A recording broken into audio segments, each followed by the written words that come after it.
সোনার আংটি আবার ব্যাঁকা। কি বললে? সোনার আংটি? তোমার ছোট ছেলে যদি সোনা হয় গিন্নি, তাহলে সোনার দত্ত আজ থেকে 1.5 টাকা ভরি হয়ে গেল।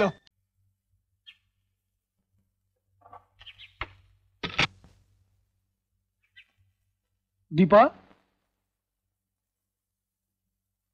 দীপা, আপনি? নমস্কার, আমি দীপার মামা। ও, আপনি সেই ঠকবাজ জোচ্চোর লোক যিনি আমার ছেলেকে অমন ভালো মানুষ পেয়ে এই হতচ্ছাড়ি নচ্ছার মেয়েটাকে ওর হাতে তুলে দিয়েছে। মা, তুমি চুপ করো। বেশ বুদ্ধিমান লোক তো আপনি। একটা টাকাও খরচা করলেন না, গোটা কয়েক ঝিয়ের কাপড় দিয়ে ভাগ্নিকে পাঠিয়ে দিলেন।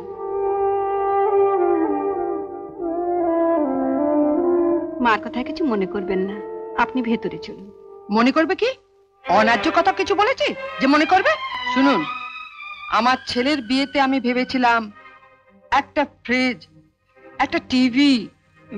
ব্ল্যাক এন্ড হোয়াইট না কালার সেটা বলো। তুমি থামো। আর 10,000 টাকা নগদ। হ্যাঁ, রাগ তো হবারই কথা। ওই 10,000 টাকা পেলে আমার গিন্নি এই বুড়ো বয়সে গলায় একটা নেকলেস গড়াবে ঠিক করেছিল। তুমি চুপ করবে? বেশ, চুপ করলাম। এবার তুমি বলে ফেলো, তুমি কি কি আশা করেছিলে তোমার 3 বারে হায়ার সেকেন্ডারি পাশ করা ছেলের জন্য? 3 বারই হোক আর 4 বারই হোক, পাস তো করেছে। সোনার আংটি আবার ব্যাঁকা। কি বললে? সোনার আংটি? তোমার ছোট ছেলে যদি সোনা হয় গিন্নি, তাহলে সোনার দত্ত আজ থেকে 1.5 টাকা ভরি হয়ে গেল। তুমি থামো। বলুন, এসবের আপনি কি ব্যবস্থা করবেন? নইলে আমি কিন্তু আপনার ভাগ্নিকে। কি করবে?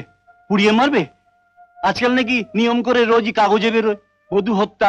তা তোমাকে ধরে নিয়ে গেলে কিন্তু ঠ্যাংয়ের উপর ঠ্যাং তুলে পান চিবোতে পারবে না। আর তোমার পার্মানেন্ট জি এবারই বড় বউ, সে তোমার সঙ্গে যাবে না যে বাড়া ভাত তোমার মুখের সামনে তুলে ধরবে। তোমায় খেটে খেতে হবে। সব দিকটা ভেবে দেখো। চলুন, ঘরে বসবেন, চলুন। না থাক। এক কাপ চাও খাবেন না? থাক দিদি, চায়েরও তো একটা দাম আছে। ভাগ্নির বিয়েতে নগদ দিতে পারেনি, টিভি ফ্রিজ দিতে পারেনি, শুধু 4টে ঝিয়ের শাড়ি দিয়ে বাড়ি পাঠিয়েছে। চা খাবে কোন লজ্জা? তুই বলছিস কি? তুমি চলে যাও মামা, জীবনে কোনোদিন আর এই বাড়িতে আসবে না। শোনো মামা, যদি কোনোদিন খবর পাও তোমার এই আদরের দীপা মৃত্যু যন্ত্রণায় ছটফট করছে, এই আমার সিঁদুরের দিব্যি, তুমি আর আমার বাড়িতে কোনোদিন আসবে না, কোনোদিন না।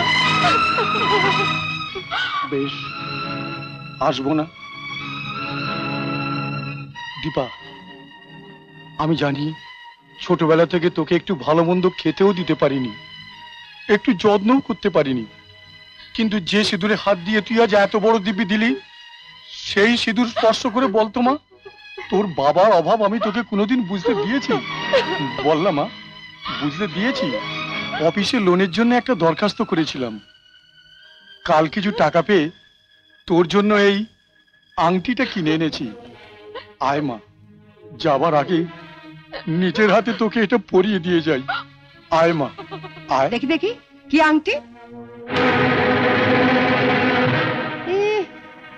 এতে তো একানি সোনাও নেই। আমরা কি ভিখিরি নাকি? হ্যাঁ, নিয়ে যান আপনার এই আংটি।